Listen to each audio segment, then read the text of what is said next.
Hey everyone, it's Sheridan here at the Panhandle-Plains Historical Museum. Today I'm going to teach you how to do a watercolor butterfly. You can have watercolor paints, or today I'm going to use markers and spray with water. So all you would need is either a clothespin or a pipe cleaner for the body and a coffee filter, plus your water and your markers or your watercolor paints. So today I'm going to just color the coffee filter. I would put it on a plate because it runs through really easily. So you can do any kind of design. Today I'm just going to do all sorts of designs here. Use all sorts of colors. I would use washable markers because it helps with the running and the watercolor effect more so than like a permanent marker would. But make sure you color all the white, and make sure you're using different colors, because if you use one color it's not going to look very watercolor effect.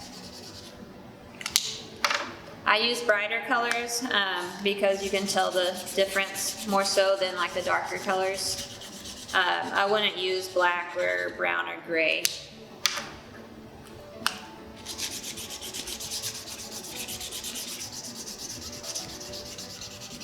And you can even use the lighter colors like yellow too, and that will still give that effect.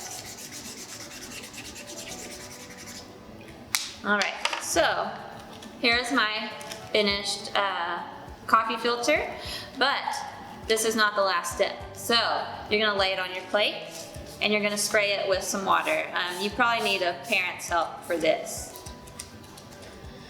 You're going to let it dry just a little bit, but you can already see that it's running together. Once it is dried, you will fold it or fold it like an accordion or bunch it together in the middle to make the wings.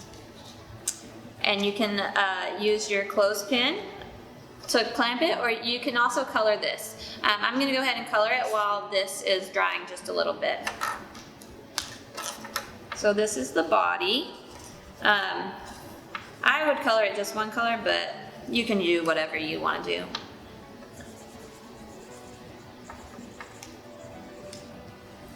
I would do something maybe that would stand out from your design on your coffee filter.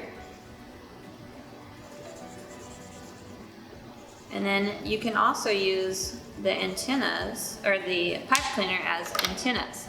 So when you have the body right here, you're going to clamp this right here, and then you're going to make the antennas.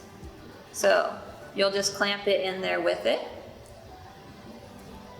and you can make the antennas.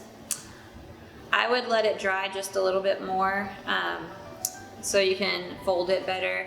But once it's dry, it gives this cool effect, watercolor effect that you see on these.